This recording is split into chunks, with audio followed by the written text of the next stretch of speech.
warahmatullahi wabarakatuh. Waalaikumsalam warahmatullahi wabarakatuh. Sebelumnya boleh ikhwan yang depan maju lagi, silakan. Masih kosong di depan. Tidak akan ada ujian tes ya. Jadi tidak perlu takut. Alhamdulillah. Hamdan katsiran tayyiban mubarakan fihi. Kama yuhibbu rabbuna wa yardah. Ashhadu an la ilaha illallah wahdahu la syarika lah. Ashhadu anna Muhammadan abduhu wa rasuluh. Allahumma salli ala Muhammad wa ala ali Muhammad kama sallaita ala Ibrahim wa ala ali Ibrahim innaka Hamidum Majid. Allahumma barik ala Muhammadin wa ala ali Muhammad kama barakta ala Ibrahim wa ala ali Ibrahim innaka Hamidum Majid. Amma ba'd. Segala puji bagi Allah Subhanahu wa taala yang sampai malam hari ini masih menjaga kita di atas banyak kenikmatan, yang dengan pertolongan dan rahmat kasih sayangnya berbagai macam perkara, berbagai macam urusan bisa kita selesaikan. Dan ini semakin membuktikan betapa lemahnya kita, betapa kecil dan kerdilnya kita, dan betapa butuhnya kita terhadap Allah Rabbul Alamin Tabaraka wa Ta'ala. Dan seorang manusia, seorang hamba yang bijak adalah dia yang selalu mengingat hakikat dunia dan akhirat, dan dia berusaha untuk menjadikan dunia sebagai jalan agar bisa selamat dan sukses kelak di akhirat. Maka jadikanlah dunia sebagai ladang akhirat. Dunia,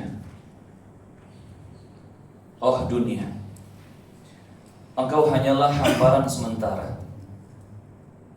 bermain dalam genggaman tangan yang fana. Namun hati yang bijak menjadikanmu jembatan menuju negeri yang kekal dan abadi. Aku menatapmu, wahai gemerlap dunia, dan kau memikat mata, menipu rasa. Tapi aku ingat kata Nabi SAW, sesungguhnya amal tergantung niatnya. Maka setiap langkahku kuniatkan untukmu, ya Allah. Aku bekerja bukan demi harta yang fana. Aku makan bukan sekadar mengenyangkan diri. Aku tertawa bukan sekadar riang. Semua untuk ridhamu yang abadi. Bersyukurlah, hatiku berbisik, karena nikmat dunia ini hanya amanah. Jika ku syukuri, maka akan menuntunku ke surga. Jika ku ingkari, akan menjerumuskanku ke jurang yang sangat sengsara. Zuhud bukan berarti miskin. Zuhud adalah melihat dunia, tapi hati tak tergoda.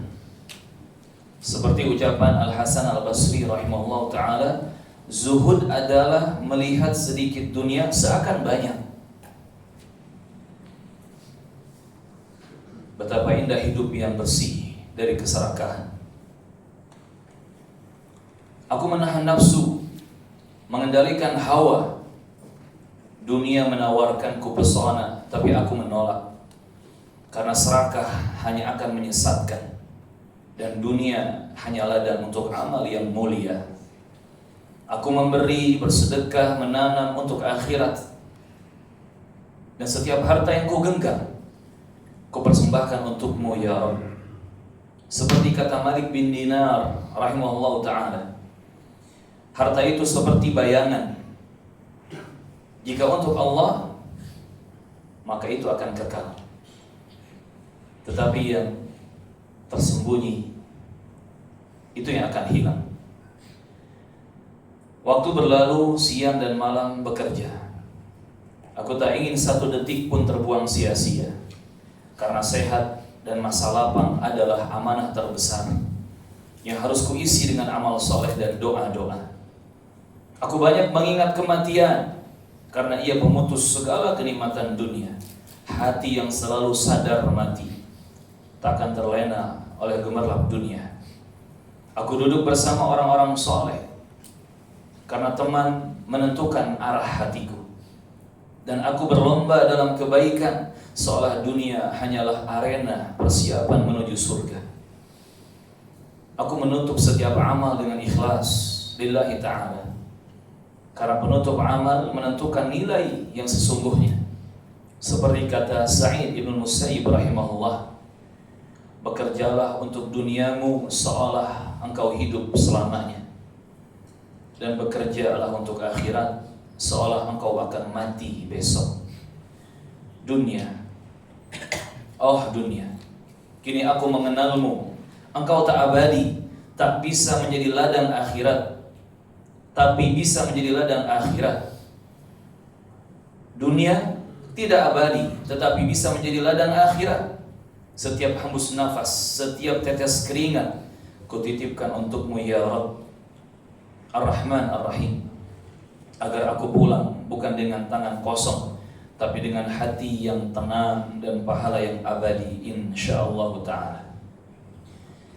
Jamaah, teman-teman fillah rahimakumullah, maka semakin kita mengingat hakikat dunia dan semakin sadar hakikat akhirat, seharusnya kita banyak menangisi keadaan kita. Lihat Umar bin Khattab radhiyallahu anhu. Umar sering menangis karena rasa takutnya kepada Allah Subhanahu wa ta'ala dan rasa takutnya akan hari kiamat. Terkhusus ketika membaca Al-Munafiqun ayat ke-9. Orang-orang melihat Umar menangis sejadi-jadinya. Dan dalam satu riwayat disebutkan, Umar mengatakan, aku tidak takut kepada musuh lebih daripada aku takut kepada Allah pada hari kiamat. Ini sekelas Umar bin Khattab, manusia termulia kedua setelah Abu Bakar As-Siddiq radhiyallahu anhu, yang tentunya setelah Nabi kita Muhammad sallallahu alaihi wasallam. Namun Umar merasa takut akan hari kiamat, merasa takut kepada Allah Subhanahu wa ta'ala. Lantas bagaimana dengan kita? Juga perhatikanlah sosok Abdullah bin Mas'ud Abu Abdurrahman radhiyallahu anhu, di mana Ibnu Mas'ud dikenal sebagai seorang sahabat yang sering menangis karena takut kepada Allah Tabaraka wa ta'ala. Ketika seseorang bertanya, wahai Abdullah ibn Mas'ud, mengapa engkau sering menangis? Mengapa engkau banyak menangis?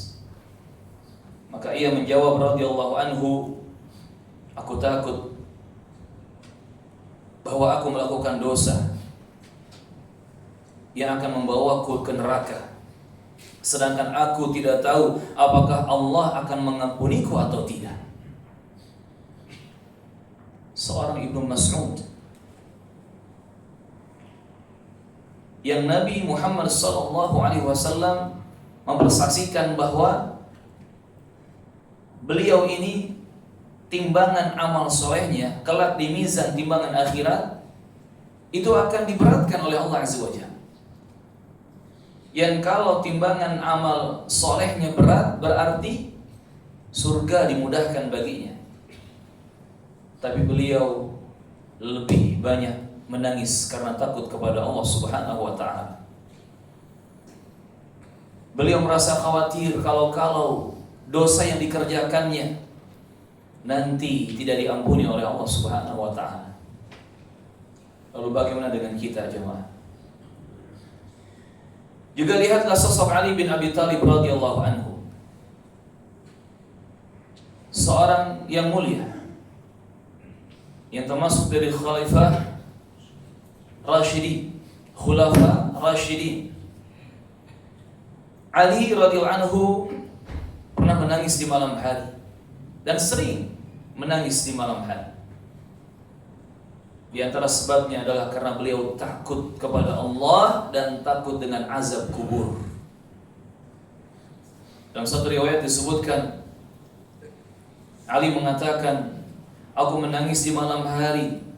Kenapa? Karena aku takut aku tidak cukup beramal untuk akhiratku.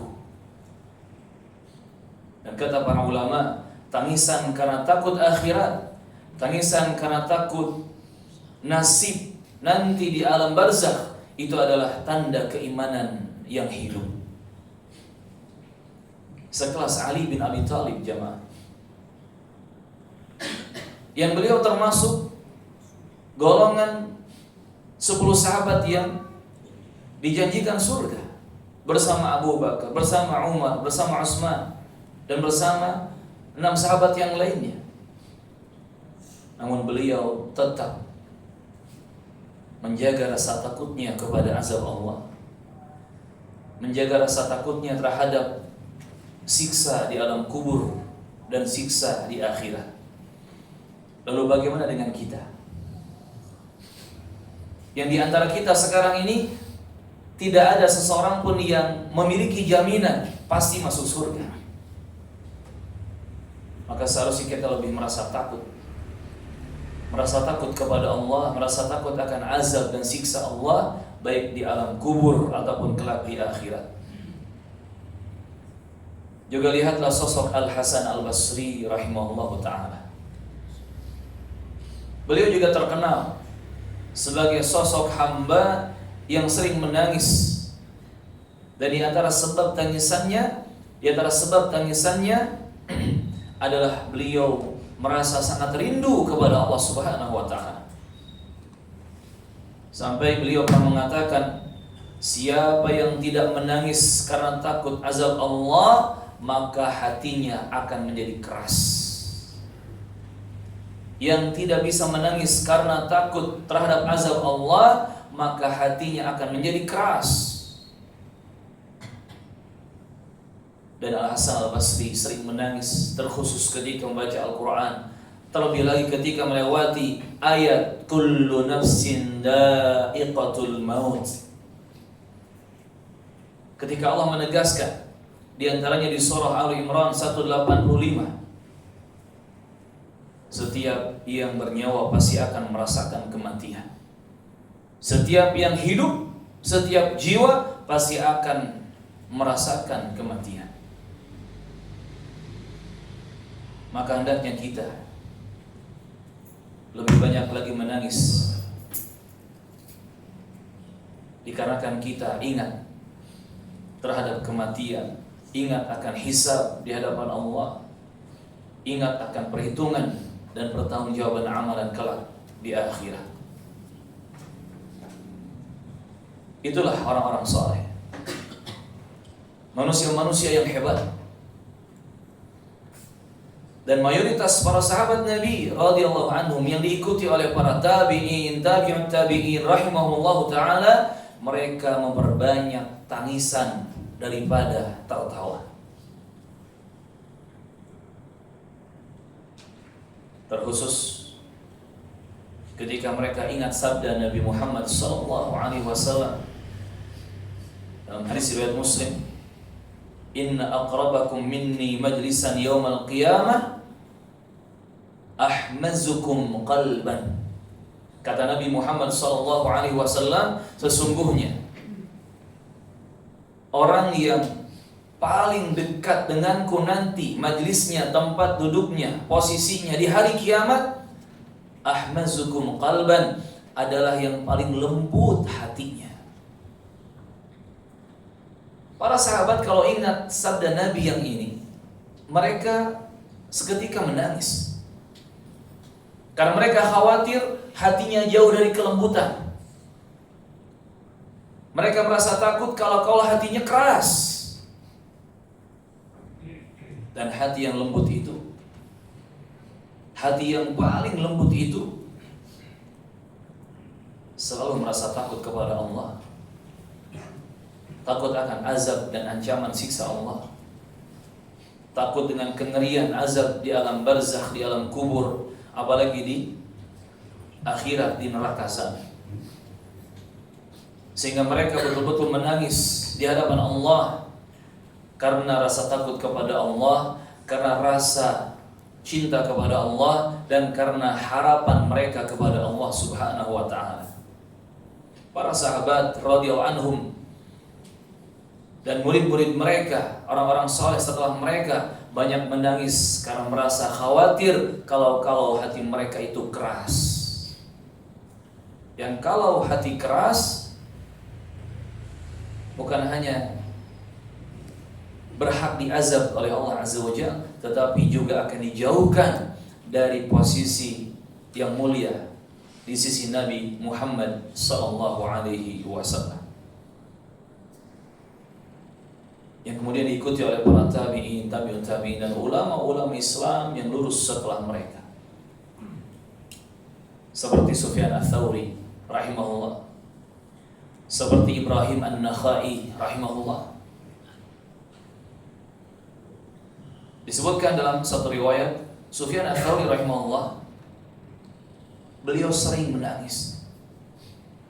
Sering menangis karena merasa takut di hadapan Allah, sampai suaranya serak, sampai suaranya hilang.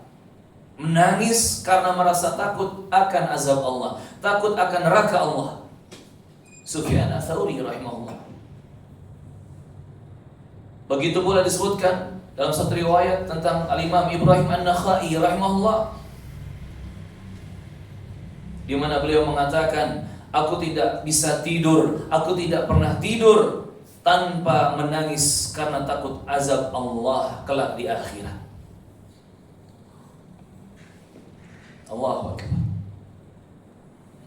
Tangisan karena rasa takut kepada Allah selalu menemani dan mengiringi hari-hari mereka, orang-orang saleh. Dan mereka sadar, mereka tahu dunia ini sementara, tetapi akhirat itulah kehidupan yang sebenarnya. Sekarang jamaah rahimakumullah, setiap amal saleh dan kebaikan yang kita kerjakan, setiap ibadah yang kita lakukan, mungkin belum terlihat hasilnya, pahalanya, balasannya dari Allah, belum terlihat. Namun nanti di akhirat, semua amal saleh, semua ibadah, semua kebaikan yang kita kerjakan, ikhlas karena Allah, sesuai sunnah ajaran Nabi Muhammad sallallahu alaihi wasallam, itu akan Allah tampakkan pahala-pahalanya, balasan-balasannya, ada wujud dari pahala itu semua. Sebagaimana kita bekerja dari awal bulan sampai akhir bulan, nanti di akhir atau di awal bulan berikutnya kita mendapatkan hasilnya berupa gaji, uang cash kan, atau nominal di rekening kita. Itu hasil dari usaha kita, hasil dari pekerjaan kita, hasil dari perbuatan kita. Dan nanti setiap pahala pun akan Allah datangkan wujudnya. Ini hanya tentang waktu. Apakah kita bersabar untuk menunggunya atau tidak? Namun yakinlah, semua amal-amal soleh kita, pahalanya akan didatangkan wujudnya di hadapan kita oleh Allah Subhanahu wa ta'ala. Yang walaupun gelap malam, kita tetap mengerjakan sholat ke masjid, maghrib, isya, subuh. yang kalaupun mungkin lelah, capek, letih tubuh kita ini, namun tetap kita beribadah kepada Allah, semua hasil manisnya akan Allah datangkan di hadapan kita kelak di akhirat. Ahibati fillah, teman-teman fillah rahimani wa rahimakumullah. Maka orang yang dia betul-betul berusaha menjadikan dunianya sebagai jembatan untuk akhiratnya, pasti dia akan lebih banyak menangis daripada tertawa. Yang kata Nabi Muhammad SAW, "Lau ta'lamuna ma a'lam," jika kalian mengetahui apa-apa yang aku ketahui, "labakaitum katsiran wa la dhahiktum qalilan." Sungguh kalian akan banyak menangis dan akan sedikit tertawa. Namun ternyata sayang seribu sayang, kita ini lebih banyak tidak tahunya. Ilmu kita masih dangkal dibandingkan dengan ilmu dan pengetahuan yang ada di sisi Rasulullah Muhammad SAW. Namun seandainya kita mengetahui seperti apa yang diketahui oleh Nabi kita Muhammad SAW, pasti hari-hari kita dipenuhi dengan tangisan. Menangis karena takut kepada Allah, menangis karena cinta kepada Allah dan rindu kepadanya, menangis karena harap kepada Allah,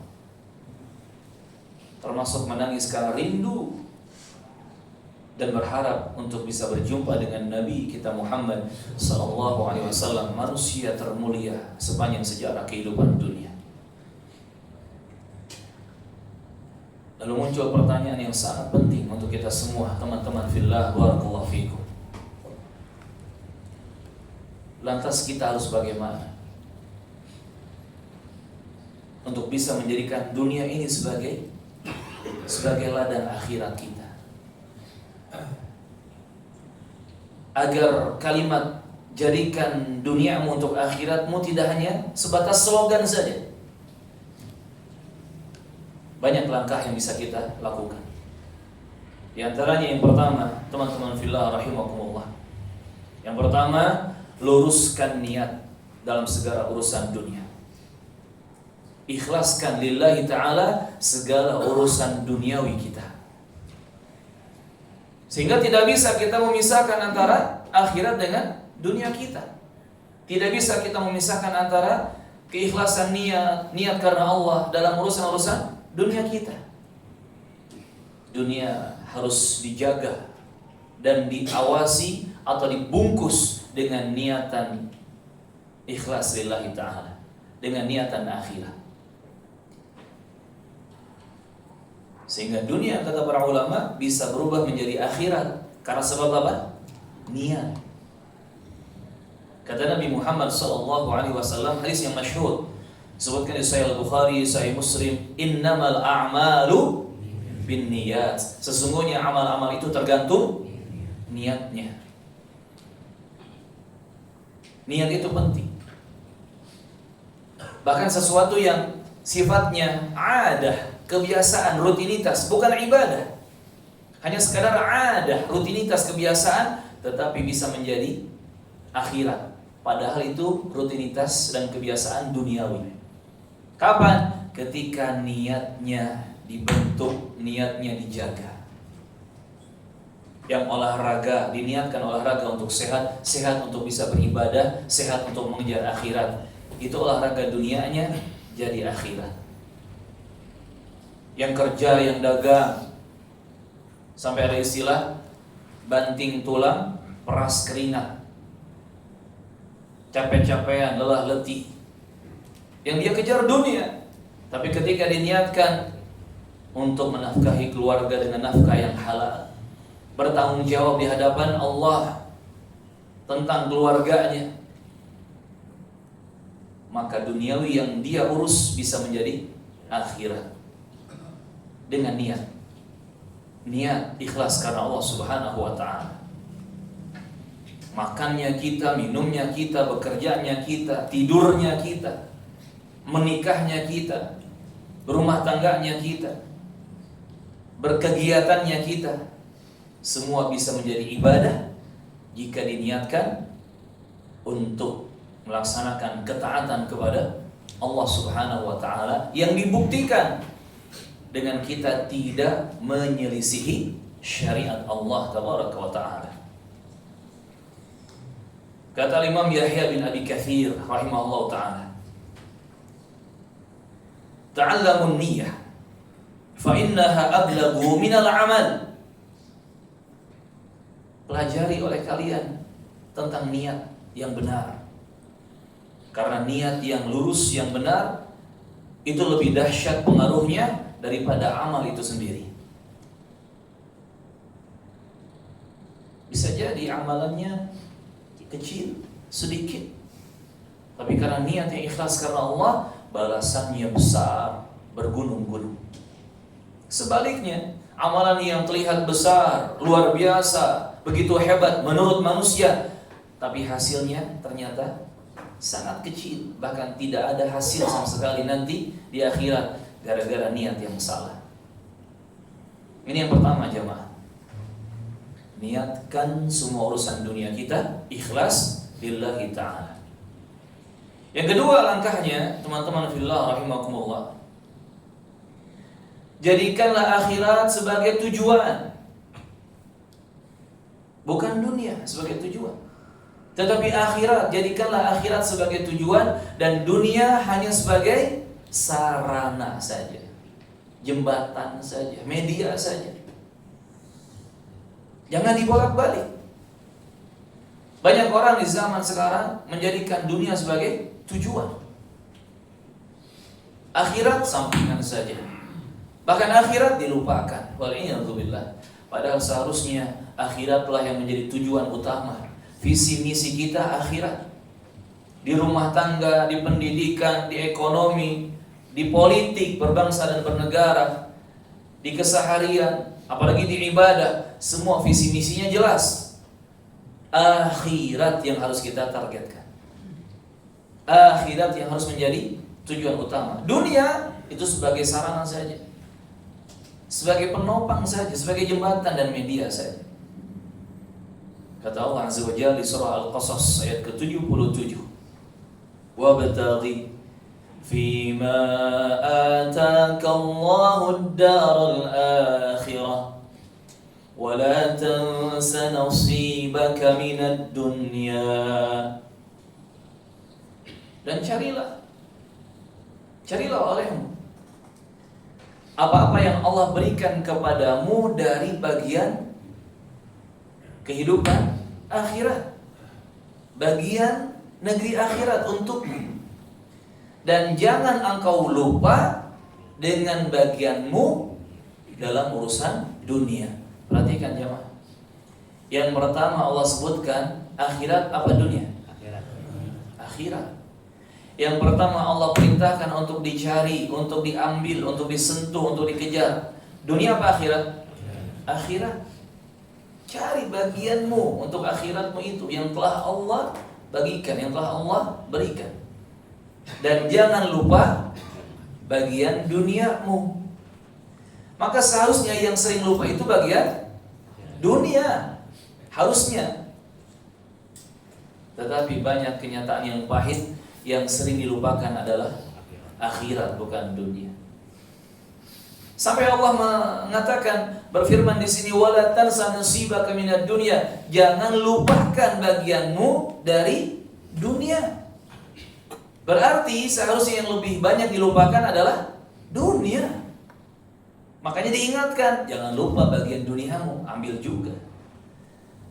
Tapi kenyataan pahit, banyak orang ternyata lupanya terhadap akhirat. Wal'iyadzubillah. Dan ini musibah. Kata Ali bin Abi Thalib radhiyallahu anhu, ad-dunya qad wallat mudbirah wal akhiratu qad aqbalat muqbilah. Dunia terus pergi membelakangi kita, sedangkan akhirat terus datang mendekat di hadapan kita. Dan pesan Ali bin Abi Thalib, karena untuk setiap negeri itu ada pasukan, kunu abna'al akhirah wa la takunu abna'ad dunya. Jadilah kalian anak-anak akhirat dan jangan menjadi anak-anak dunia. Jadi prajurit akhirat, jangan menjadi prajurit dunia. Itu pesan dari Ali bin Abi Thalib radhiyallahu anhu. Ini jamaah, jadikan akhirat sebagai tujuan. Apalagi Nabi menjanjikan dalam hadis yang sahih dan masyhur, man kana hammuhu al-akhirah, siapa yang niat hidupnya, tujuan utama hidupnya, orientasi hidupnya, visi misi dan target dalam hidupnya adalah akhirat, jama'allahu syamlah, Allah akan kumpulkan urusan-urusannya, Allah mudahkan urusan-urusannya, dan Allah akan meletakkan al-ghina, kekayaan di dalam hatinya. Allah akan menundukkan dunia untuk dia sampai dunia datang kepadanya dalam keadaan terhina. Sebaliknya, kalau orang yang hammuhu, niatnya, tujuan hidupnya adalah dunia, itu Allah porak-porandakan, cerai-beraikan urusan-urusannya. Bahkan di depan kedua matanya Allah letakkan kefakiran, rasa takut, orang ini habis itu, kelaparan, kemiskinan, rasa takut terhadap hilangnya dunia. Dan dunia tidak akan datang kepada dia kecuali hanya sedikit, sebatas yang memang Allah takdirkan saja. Ini jamaah, pentingnya kita menyimpan tujuan mulia, yaitu akhirat. Ingat, dunia hanya sebagai sarana penopang saja. Yang ketiga,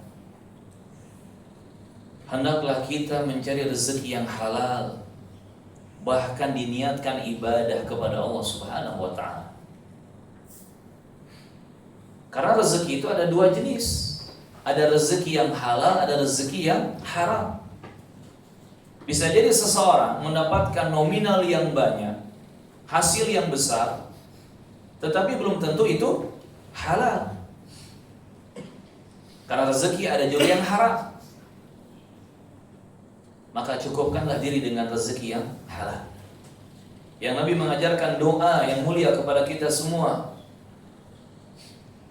Allahumma ikfini bihalalika an haramik. Allahumma ikfini bihalalika an haramik. Wa aghnini bifadlika amman siwak. Ya Allah, beri kecukupan kepadaku dengan yang halal darimu, sehingga tidak perlu dengan yang haram. Berikan kepadaku keutamaan, karunia darimu, sehingga aku tidak butuh kepada selainmu ya Allah. Lihat, minta tolong, minta segala sesuatu hanya kepada Allah, dan minta yang halal saja, sehingga tidak perlu yang haram, dan tidak perlu kepada selain Allah. Maka perhatikan cara kita mengambil bagian dunia kita, halal atau haram. Apalagi kita gunakan tuh bagian dunia kita untuk ngasih nafkah, untuk ngurusin ini, ngurusin itu, untuk berbagai macam keperluan hidup. Apalagi targetannya akhirat, umroh, haji, menyembelih kurban, sedekah, wakaf, bantu orang. Perhatikan, halal atau tidak. Kata Nabi Muhammad SAW dalam hadis riwayat Muslim, innallaha thayyib la yaqbalu illa thayyiba. Sesungguhnya Allah Maha baik dan Allah tidak menerima kecuali yang baik saja, yang halal saja. Maka tidak boleh kita menjual agama kita, iman kita, hanya demi secuil dunia. Na'udzubillah. Kata Imam Sufyan Ats-Tsauri rahimahullah ta'ala, innama fasada an-nas hina talabu dunya bi'amalil akhirah. Bi'amalil akhirah.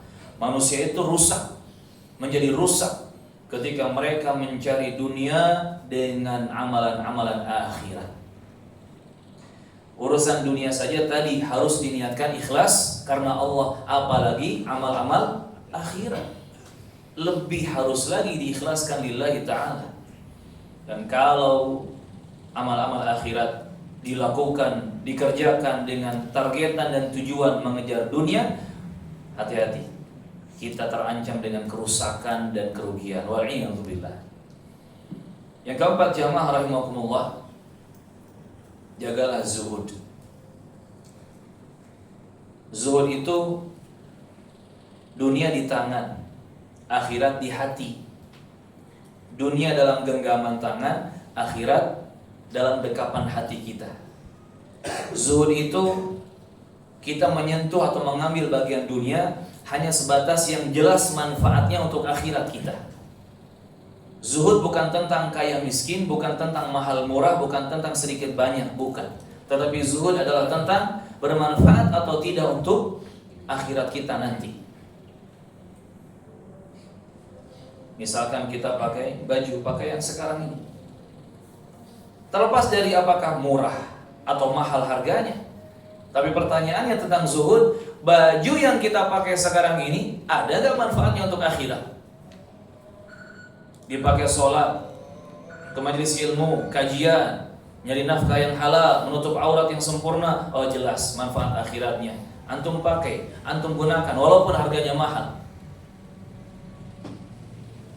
Tapi kalau ternyata digunakan untuk maksiat, digunakan untuk meninggalkan kewajiban, melakukan yang haram-haram, semurah apapun baju yang kita pakai, kalau salah penggunaannya, maka tidak ada manfaat untuk akhirat kita.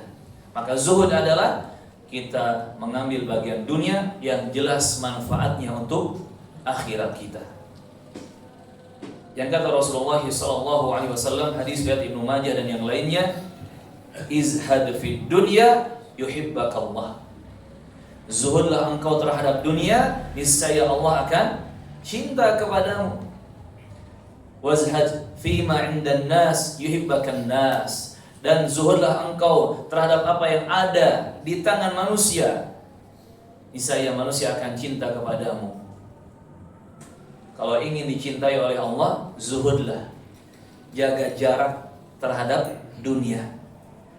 Dan jika ingin dicintai oleh manusia, zuhudlah, jaga jarak dan berhati-hati terhadap apa-apa yang menjadi milik manusia. Itu rumusnya. Kalau kita tidak jaga jarak terhadap dunia, gak mungkin Allah cinta kepada kita. Mirip seperti kalau kita tidak jaga jarak terhadap milik manusia, harta benda manusia, pangkat jabatan manusia, apapun milik manusia yang ada di tangan manusia, kita gak jaga jarak. Kita mendekati terus, kita menjilat, kita meminta, itu manusia pasti akan benci, gak suka, gak senang sama kita. Kata Hasan Al-Basri rahimahullah ta'ala, az-zuhdu fid dunya antara qalilaha kathiran. Zuhud dalam urusan dunia adalah engkau melihat sedikitnya dunia itu sebagai sesuatu yang banyak. Kita punya baju di rumah cuma 2 setel, tapi anggaplah ini baju ada 20 setel. Kenapa? Cukup untuk aktivitas kita dalam setahun. Itu zuhud. Kita cuma punya motor 1, tapi rodanya 2. Karena kan bahaya kalau rodanya 1. Motornya 1, rodanya 2. Tapi kita memandang ini motor, 1 motor ini senilai dengan 2 mobil, 3 mobil. Kenapa? 1 motor tetapi manfaatnya sangat banyak. Mencari nafkah yang halal, mengantar istri ke pasar, mengantar anak ke sekolah, mengantar orang tua, bahkan tetangga dan teman ke rumah sakit. Yang sedikit dari dunia dipandang banyak, dirasakan manfaatnya. Barakallahu fikum. Itu zuhud jamaah. Azan dulu, silahkan. Kepada muadzin dipersilahkan untuk menggunakan azan terlebih dahulu. Fal yu'adzin. Barakallahu fikum.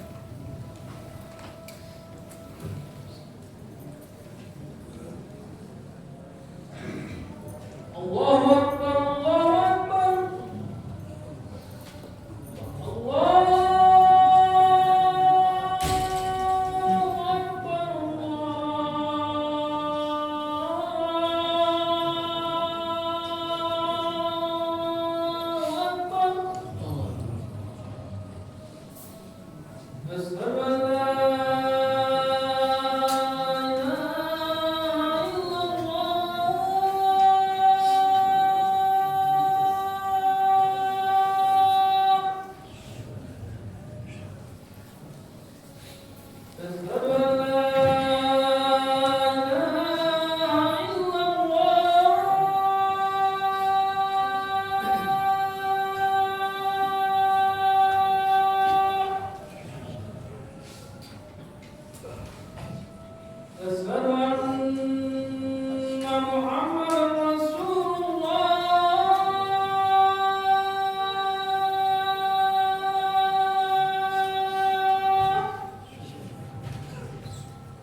Alhamdulillah wassalatu wassalamu ala Rasulillah wa ba'd.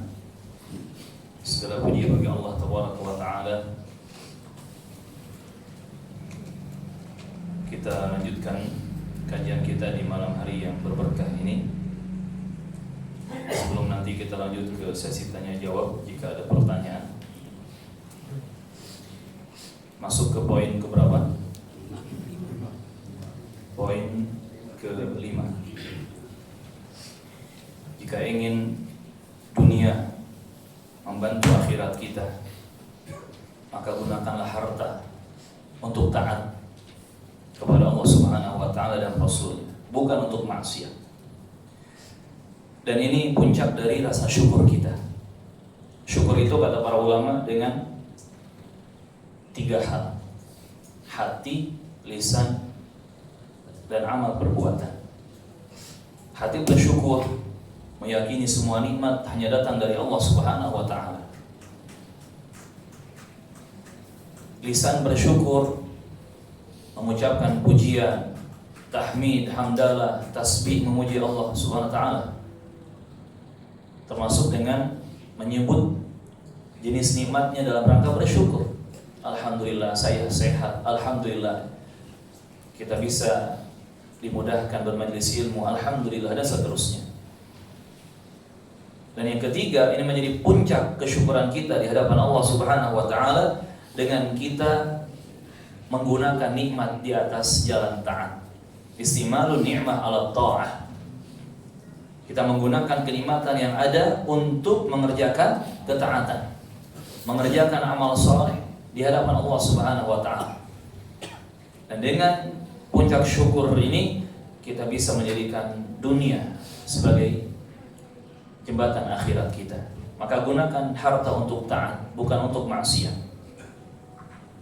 Kata Allah Azza wa Jalla di surah Al-Baqarah 110, "Wa ma tuqaddimu li anfusikum min khair tajiduhu 'indallah."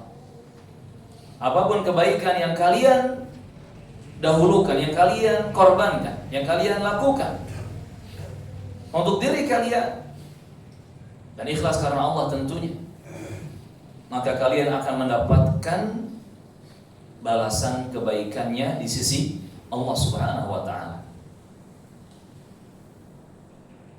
Sampai kata Imam Abdullah bin Mubarak rahimahullah taala, bisa jadi 1 dirham yang engkau korbankan itu mengalahkan 1000 dirham yang lainnya. Kenapa? Karena niat ikhlas karena Allah dan karena dikorbankannya di jalan Allah Subhanahu wa taala. 1 dirham bisa mengalahkan 1000 dirham. 10.000 rupiah bisa mengalahkan 10 juta rupiah kalau digunakan untuk taat kepada Allah, digunakan bukan untuk maksiat. Dan sebaliknya 10 juta, 100 juta, 1 miliar bisa sia-sia, tidak ada maknanya sama sekali kalau digunakan untuk maksiat. Bahkan bisa menjadi api yang nanti menyetrika punggung-punggung kita. Na'udzubillah. Maka bijaklah dalam menggunakan berbagai macam nikmat yang Allah berikan kepada kita, khususnya harta benda kita. Gunakan harta untuk taat, bukan untuk maksiat. Kita punya baju, punya kendaraan, punya handphone, punya berbagai macam fasilitas. Walaupun sekadar botol minum, tumbler katanya, gunakan untuk taat, bukan untuk maksiat. Yang keenam jemaah, jagalah waktu dunia. Jadikan sebagai investasi akhirat kita. Jangan disia-siakan dunia dengan nikmat waktu yang ada di dalamnya, termasuk nikmat sehatnya, nikmat masa mudanya, nikmat hidupnya. Jangan disia-siakan. Yang kata Nabi Muhammad SAW, "Iqtanim khamsan qabla khamsin." Manfaatkanlah secara maksimal 5 perkara sebelum datang 5 perkara yang lainnya. Apa saja 5 perkara itu?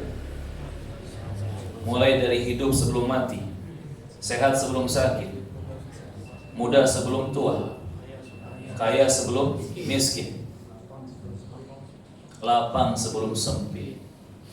Maksimalkan nikmat-nikmat yang ada. Maka waktu dan umur serta kesempatan hidup di dunia ini adalah modal yang sangat berharga.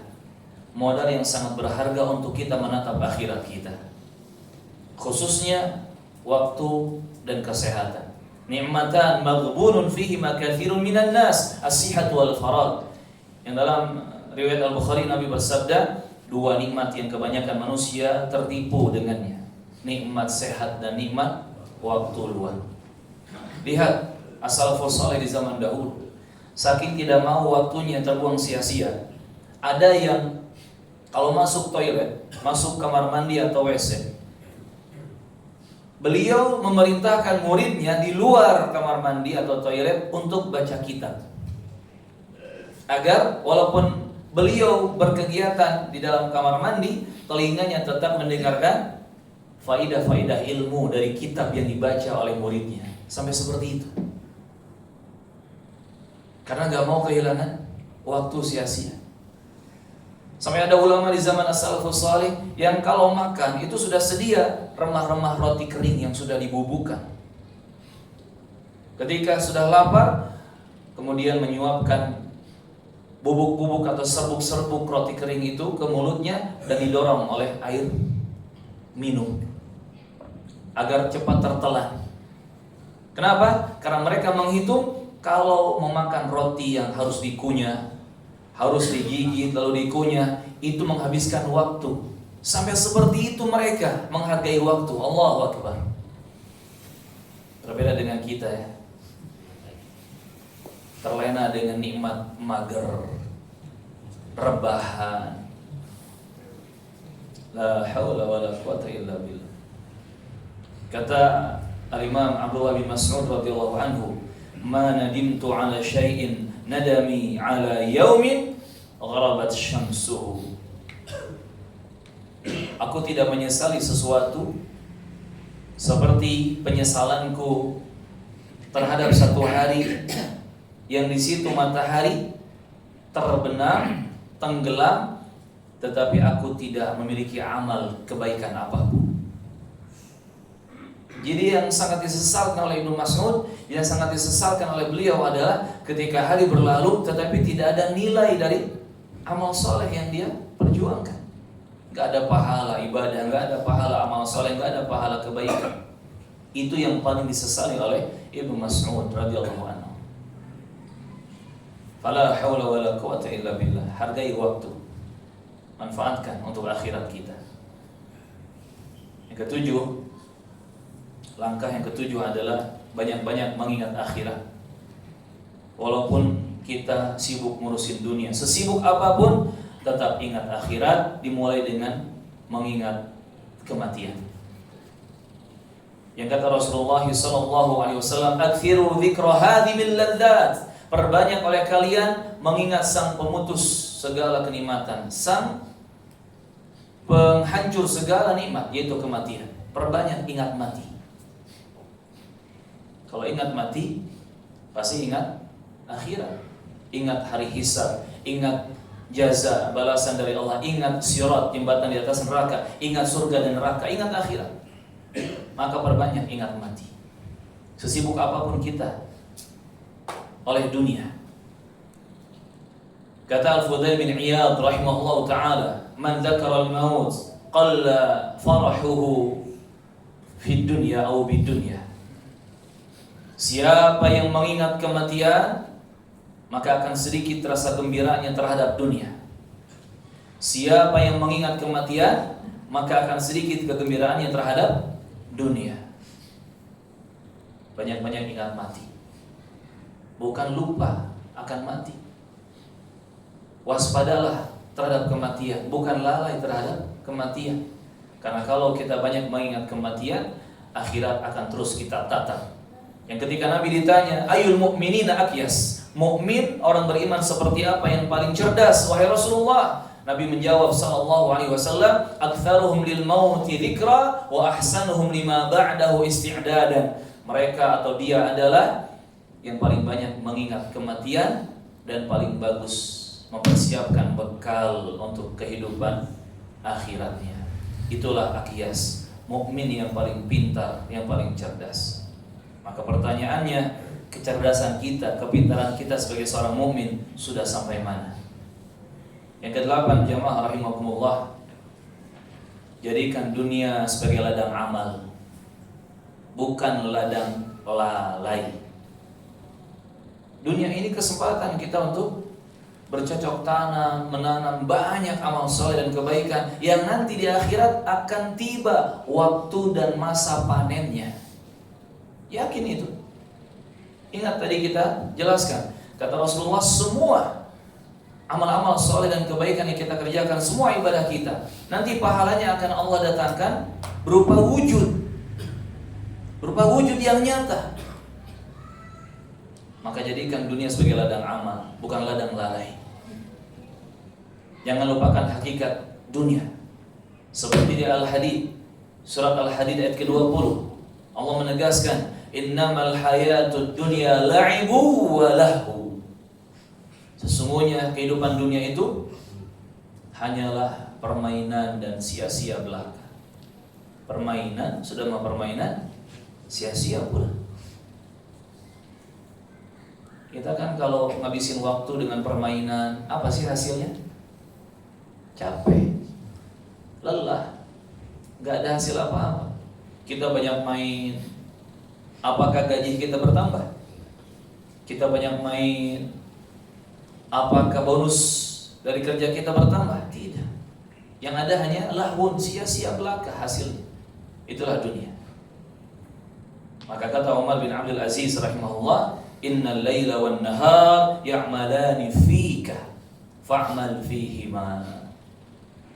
Siang dan malam terus bekerja menggerogotimu, maka bekerjalah di dalamnya. Maksudnya, gunakan siang, gunakan malam untuk akhiratmu. Kita ini terus digerogoti oleh waktu, siang malam berlalu. Maka manfaatkan siang dan malam untuk kita beramal, amalan akhirat. Yang ke-9, jamaah rahimakumullah, sering-seringlah dan bersabarlah bergaul dengan orang soleh. Orang-orang soleh, teman-teman yang baik, yang selalu mengingatkan kita terhadap akhirat. Yang kalau ngobrolin dunia, skalanya mungkin 1 banding 10, 1 banding 50, 1 banding 100. Cari teman yang, akhi, antum mau ngobrol apa? Dunia. Ayo saya temani. 10 menit ya. Dikasih waktu, durasi 10 menit. Tapi setelah itu antum ngaji sama saya 3 jam. Nah, ini teman yang harus dipegang tangannya. Bukan yang 3 jam ngobrolin dunia, ngobrolin apa? Politik, olahraga, berita-berita terkini. wacana poligami, tapi nggak pernah terlaksana. Hanya wacana. 3 jam ngobrol dunia sana sini. Tetapi ketika diajak ngaji, 10 menit rasanya sudah sakit pinggang. La haula wala quwata illa billah. Bertemanlah, sering-seringlah duduk bersama dengan teman-teman yang soleh, yang banyak mengajak kita mengingat akhirat. Dan ingat, al-mar'u ala dini khalili, kata Rasulullah. Hadis riwayat Abu Dawud dan yang lainnya, seseorang itu di atas agama temannya, mengikuti agama sahabatnya. Dengan siapa dia berteman, duduk bareng, dengan siapa dia bermajlis, dengan siapa dia bergaul, bersahabat, itu mempengaruhi agama dia, amalan dia, iman dia. Maka jadilah orang yang kalau harus mewarnai, dia mewarnai dengan kebenaran dan kebaikan. Tapi kalau dia lemah, hanya bisa diwarnai orang, carilah posisi dia diwarnai oleh temannya dengan kebenaran dan kebaikan juga. Jangan mau diwarnai oleh kebatilan, kesesatan, kesalahan dan keburukan-keburukan. Wal'iyadzubillah. Sampai kata Imam Ayyub As-Sikhtiyani rahimahullah, "Idza aradta an ta'rifa maqamak," jika engkau ingin tahu posisimu, kedudukanmu, keadaanmu seperti apa, fandur ma'a man tajlis. Perhatikan, lihat dengan siapa engkau duduk, dengan siapa engkau berbarengan. Kalau sering ketemu dengan asatidz, para penuntut ilmu yang istiqomah, yang bersabar, kurang lebih seperti itulah cerminan diri. Tapi kalau sering kumpulnya dengan orang yang gak jelas, orang-orang yang nakal, yang jahat, yang zalim, yang hanya menyanyiakan berbagai macam nikmat dari Allah, kurang lebih dirimu pun seperti itu. Ini yang ke-9, jemaah. Cari dengan bijak orang-orang yang menjadi teman, menjadi hamba-hamba Allah yang ada di sekitar kita.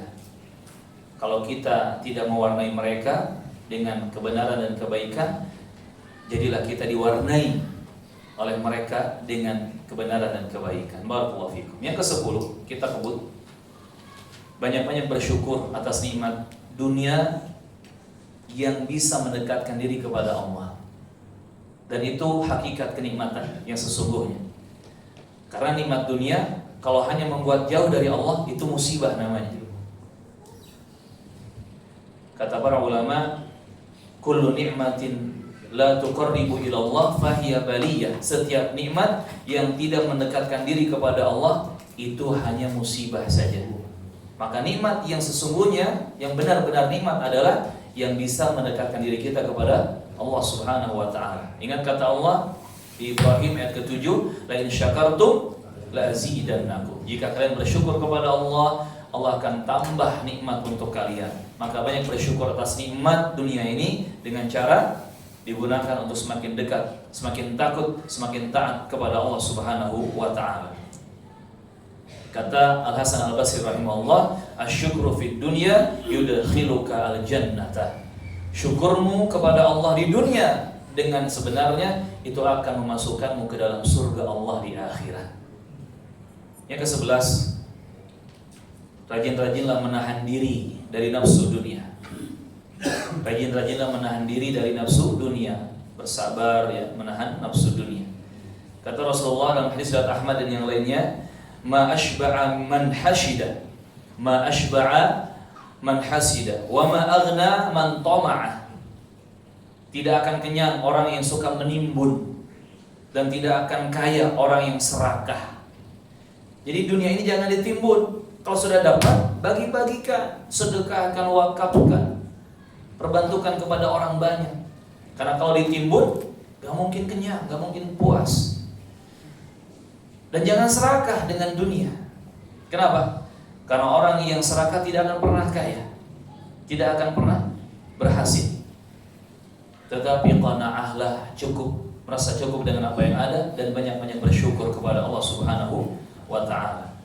Kata Sufyan Ats-Tsauri rahimahullah, man ghalabatid dunya ala nafsihi dhallah. Siapa yang dia dikuasai oleh dunia, maka dia akan tersesat. Diperbudak oleh dunia, maka dia akan tersesat. Yang ke-12 jamaah rahimakumullah, perbanyak infak dan sedekah. Infak dan sedekah, wakaf ya, karena Allah Azza wa Jalla, untuk akhirat kita. Ma naqasat sadaqatun min mal. Harta benda yang kita sedekahkan karena Allah, di jalan Allah, tidak akan pernah berkurang, tidak akan pernah berkurang. Dan justru itu hakikat harta benda milik kita sesungguhnya.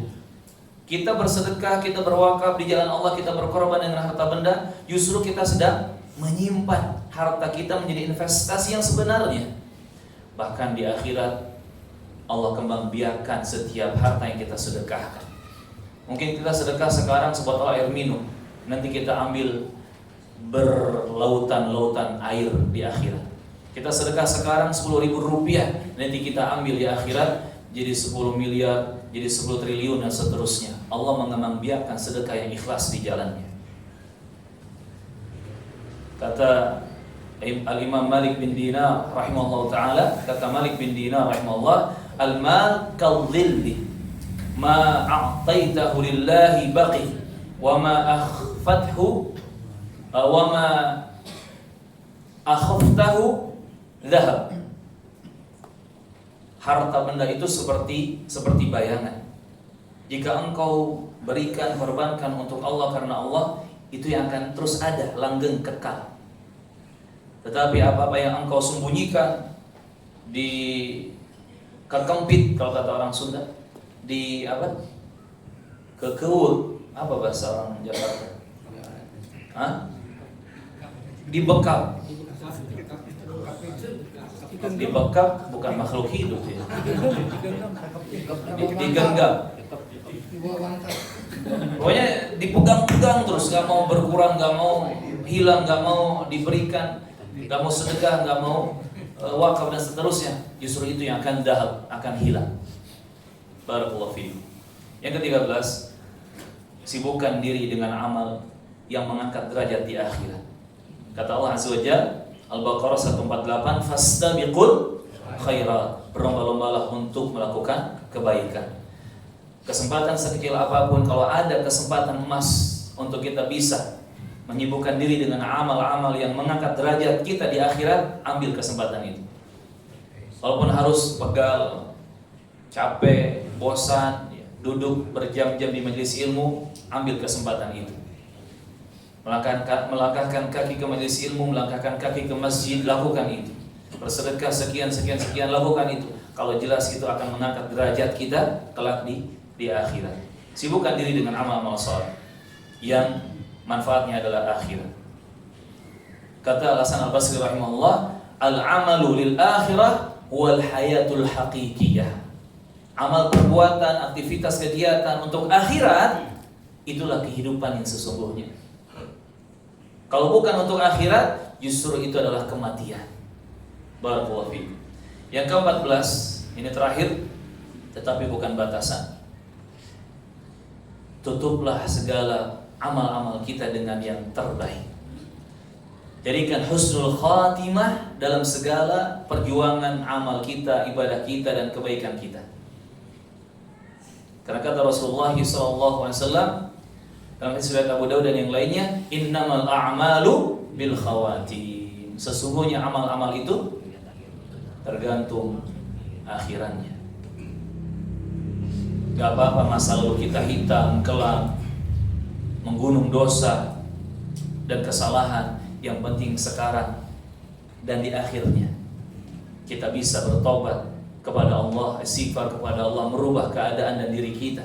Kita bisa istiqomah menjaga hidayah yang mahal ini. Kita bisa bersabar sampai husnul khatimah. Sesungguhnya amal-amal itu tergantung akhirannya. Termasuk perjuangan hidup kita di dunia, dinilai akhirnya seperti apa. Maka usahakanlah kita mendapatkan husnul khatimah. Ini jamaah rahimani rahimakumullah. Kita tutup dengan nasihat dari Al-Imam Sa'id Ibn Musayyib rahimahullah. I'mal li dunya ka'annaka ta'ishu abada wa'mal li akhirati ka'annaka tamutu ghada. beramalah, bekerjalah untuk duniamu seolah-olah engkau akan hidup selamanya. Artinya untuk dunia ini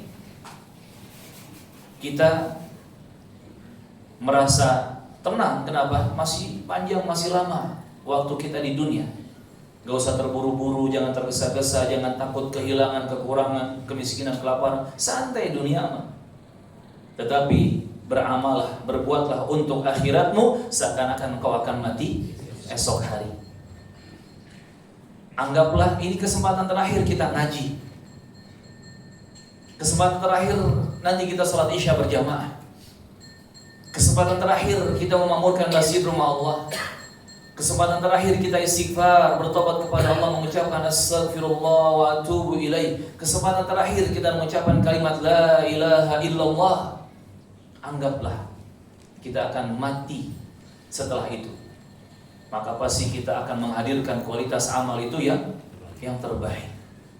Sholli sholata muwaddi, pesan Rasulullah kepada para sahabat. Seperti pesan Mu'adz bin Jabal kepada putranya, sholli sholata muwaddi, salatlah engkau seakan-akan ini salat terakhirmu, yang setelah salat ini engkau akan berpisah dengan dunia. Maka pasti kita akan menghadirkan salat yang paling berkualitas. Sedekah pun demikian, baca Quran, zikir, doa pun seperti itu. Akhlak terhadap istri dan anak-anak, akhlak terhadap orang tua, semuanya amal-amal kebaikan. Anggaplah setelah itu kita akan mati. Kesempatan terakhir kita beramal soleh, berbuat baik, maka pasti kita akan berusaha menyuguhkan dan melakukan yang terbaik. Allahumma rzuqna al-hidayah wal istiqamah wa husnal khatimah. Allahumma rzuqna al-hidayah wal thabat 'alaiha wal istiqamah 'alaiha wa husnal khatimah lana jami'an. Allahumma amin. Ini jamaah yang bisa disampaikan. Barangkali ada pertanyaan, dipersilahkan. Barakallahu fiikum. Ya, silakan Bapak. Mohon penjelasannya Ustaz.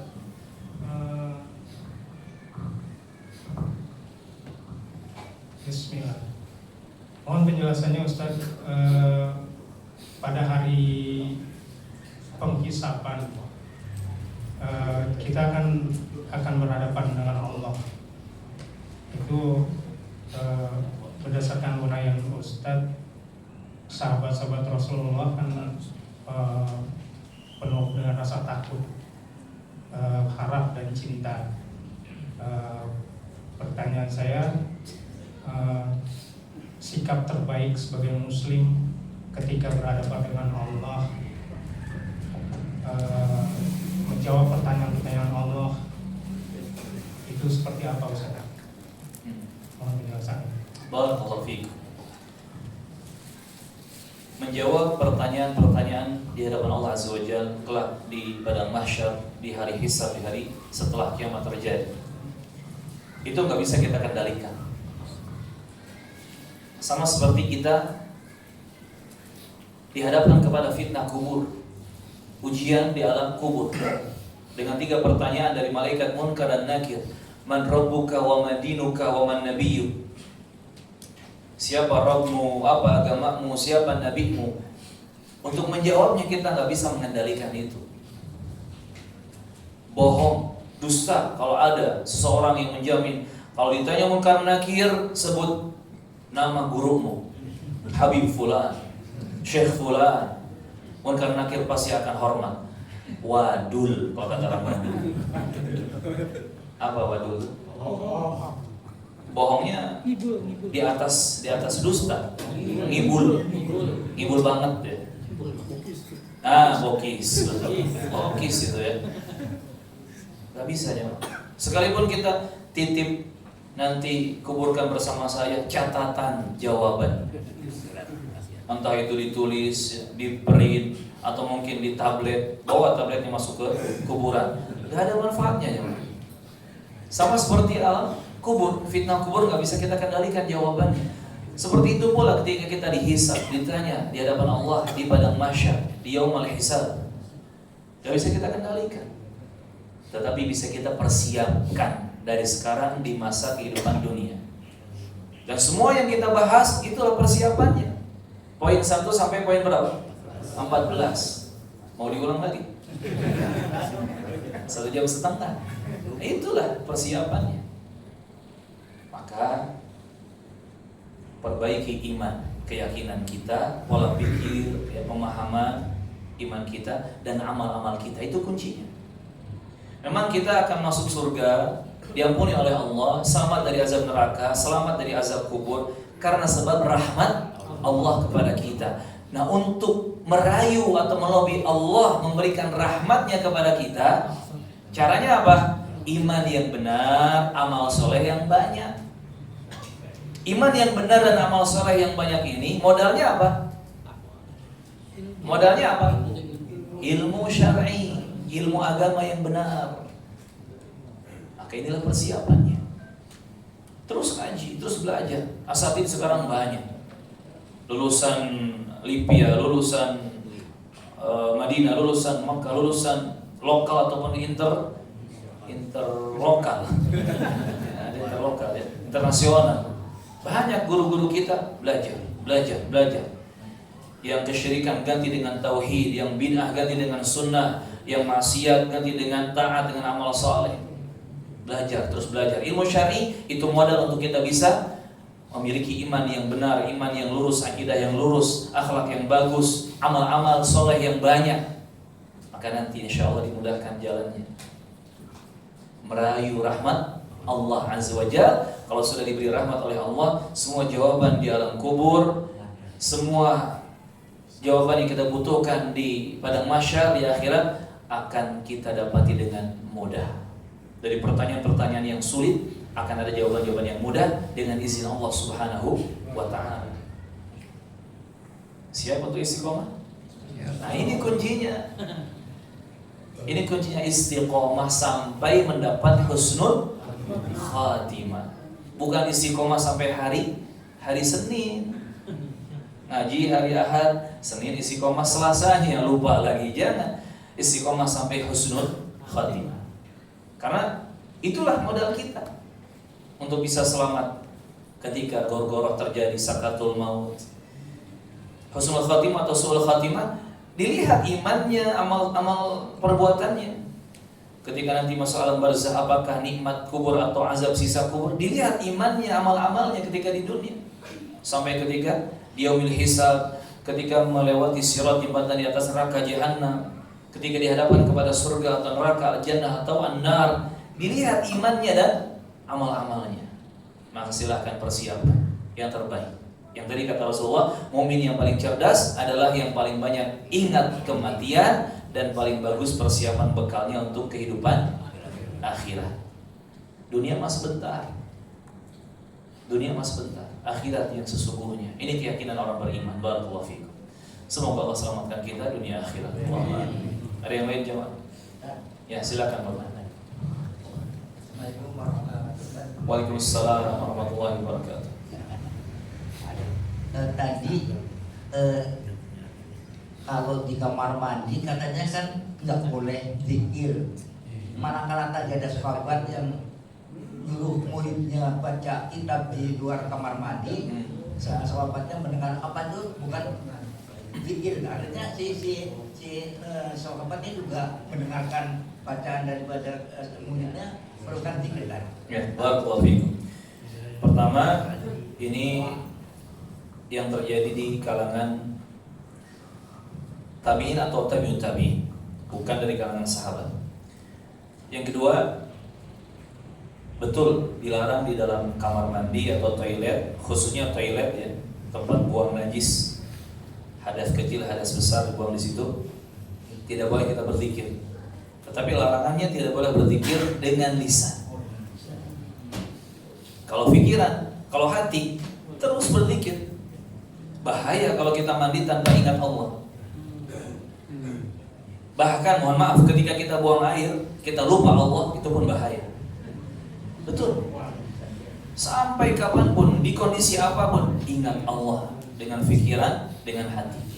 Tapi dilarang di kamar kecil itu, di toilet atau WC itu, berzikir dengan lisan, ucapan, suara, omongan itu yang dilarang. Dan apa yang dilakukan oleh as-salafus saleh tadi, itu tidak melanggar syariat. Karena dia masuk ke toilet atau kamar mandi, dia diam mulutnya. Tetapi dia tidak ingin membuang waktunya. Dia ingin tetap masuk ke pikirannya, ke hatinya, ke pemahamannya, ilmu-ilmu, faidah yang bermanfaat, nasihat-nasihat yang berguna. Dan yang baca kitab, itu muridnya di mana? Di luar toilet, di luar kamar mandi. Sehingga sah-sah saja. Kalau sekarang mah setel, speakernya, toanya digedein suaranya. Karena gak mau hilang waktu tanpa faidah, tanpa manfaat sampai seperti itu. Barakallahu fiikum. Sampai dulu, di zaman dulu as-salafus shalih itu kalau kedatangan tamu itu ada deal-dealan dulu, kesepakatan dulu. Boleh kalian bertamu kepada saya, tapi mohon maaf hanya 15 menit ya. Kenapa?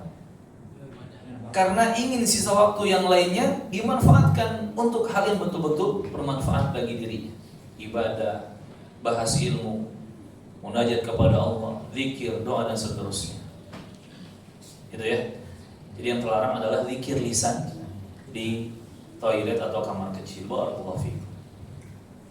Adapun secara hati dan pemikiran kapanpun, bahkan ketika kita rebahan, duduk, nyetir motor, mobil, bahkan ketika berbaring mau tidur, jangan pernah berhenti hati dan pemikiran berzikir, ingat Allah Subhanahu wa ta'ala. Paling enak itu ketika ingat Allah, hati, pikiran, termasuk lisan. Astaghfirullah wa atubu ilaihi. Subhanallah, alhamdulillah, Allahu akbar, la haula wa la quwwata illa billah, la ilaha illallah. Terus kita tiba-tiba tidur. Tidur. Bukan mati. Tidur. Kalau mati alhamdulillah, insyaallah husnul khatimah. Tidur nikmat rasanya. Sama seperti kita mendengarkan sekarang murotal Quran, kan gampang ya disetel, didengarkan, entah pakai earphone, entah langsung di speaker. Menikmati sampai terlelap tidur, nikmat tidur kita. Kalau mati, insya Allah lebih nikmat lagi. Barakallahu fiikum. Ada yang lainnya, Mak? Cukup insya Allah ya. Terakhir, silakan. Langsung saja. Sesuai dengan tema yang hari ini, Ustaz, menjadikan dia sebagai ladang akhirat, Ustaz.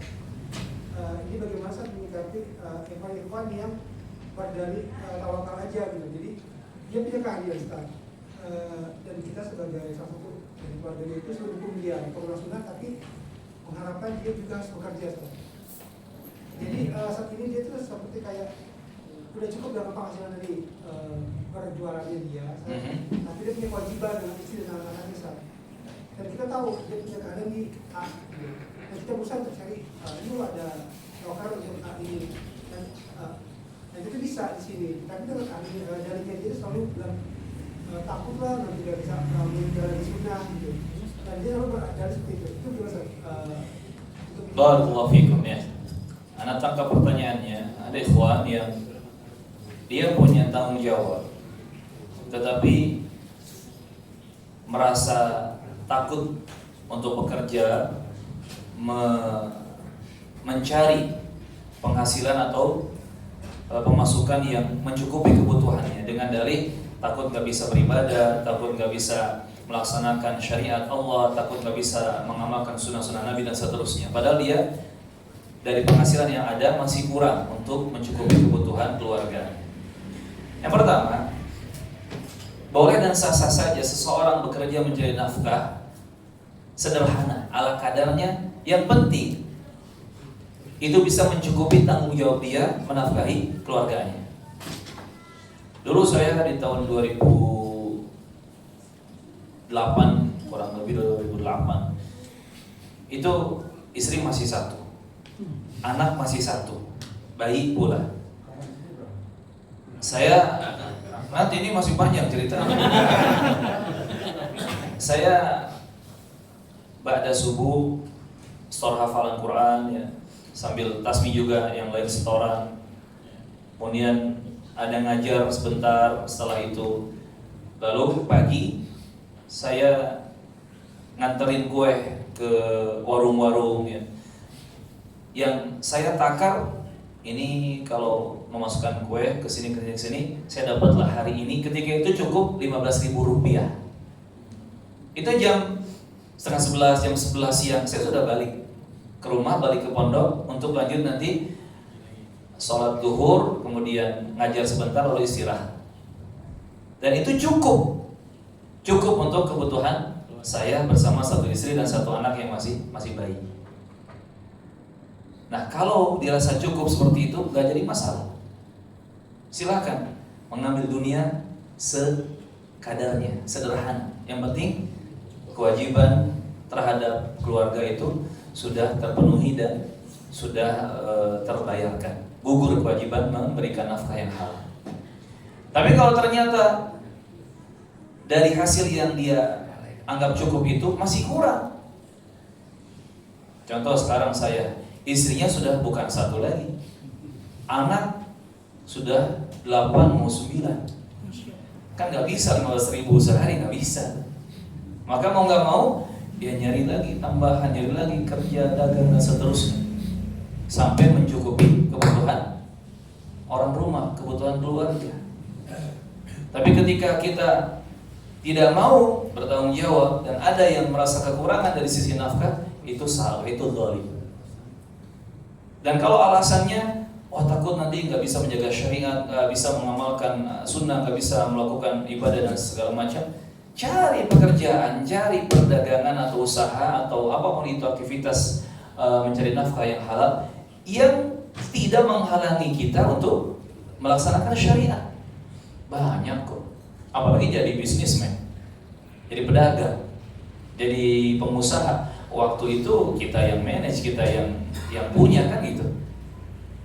Atau misalkan gak bisa dagang, gak bisa usaha, cari pekerjaan yang memang tidak menghalangi kita dalam beribadah, dalam menjalankan syariat. Dan jangan lupa, ketika engkau bekerja mencari nafkah yang halal, entah kerja, entah dagang, entah jualan, entah apapun itu, jual jasa, jual barang, itu pun adalah ibadah. Itu juga ibadah. Itu juga pengamalan syariat Allah. Kullukum mas'ulun an ra'iyati. Kullukum mas'ulun an ra'iyati. Setiap kalian itu bertanggung jawab terhadap orang yang menjadi tanggung jawabnya. Harus ditunaikan tuh tanggung jawab. Jadi hati-hati. Itu bisa jadi sebagai alasan saja kalau dia ini sebetulnya pemalas. Bisa jadi. Atau enggak pemalas tapi salah paham, bisa jadi. Maka butuh pihak yang meluruskan pemahamannya, butuh pihak yang menasihati dia. Minimal tadi, kebutuhan istri dan anak-anaknya, kebutuhan orang di rumah terpenuhi, tercukupi. Kalau sudah tercukupi, antum mau mengkat kerja, atau merasa cukup dagang jualan, gak jadi masalah. Tapi kalau masih ada kekurangan dan antum bisa ya bekerja, berdagang lebih dari itu, ini yang jadi masalah. Dan ingat, tawakal itu bukan sekadar serahin sama Allah. Kita mah sudah bergantung sama Allah saja. Nanti juga ada jalannya dan rezekinya. Tawakal itu bukan hanya sekedar itu satu sisi. Tetapi sisi yang lainnya seimbangkan. Apa?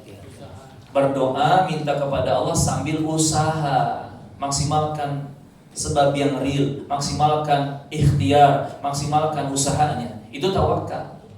Kalau cuma sekadar berdoa, ya Allah beri kami rezeki, ya Allah kami serahkan urusan kepadamu, terus tidur, itu namanya setengah tawakal. Sedangkan Allah menunggu setengah yang lainnya. Setengah tawakal yang lainnya apa? Tadi ikhtiar maksimal, usaha maksimal, sebab-sebab yang real dikerjakan maksimal. Maka setengah dengan setengah sama dengan sempurna, kan gitu. Perlu orang untuk meluruskan dan menasihati. Dan diawali dengan doa. Doakan dia dapat hidayah. Bisa jadi ketika Allah memberikan hidayah, segera dia lurus pemahamannya. Allahumma amin. Ini yang bisa disampaikan. Mohon maaf jika ada salah dan kurang. Semoga jemaah senantiasa dijaga oleh Allah Azza wa Jalla, diberi kesehatan lahir dan batin, dimudahkan segala urusannya, baik urusan dunia apalagi akhiratnya. Semoga Allah menyelamatkan kita dunia akhirat. Kita tutup dengan kafaratul majlis. Subhanallahumma wa bihamdik, asyhadu an la ilaha illa anta, astaghfiruka wa atubu ilaik. Wassalamualaikum warahmatullahi wabarakatuh.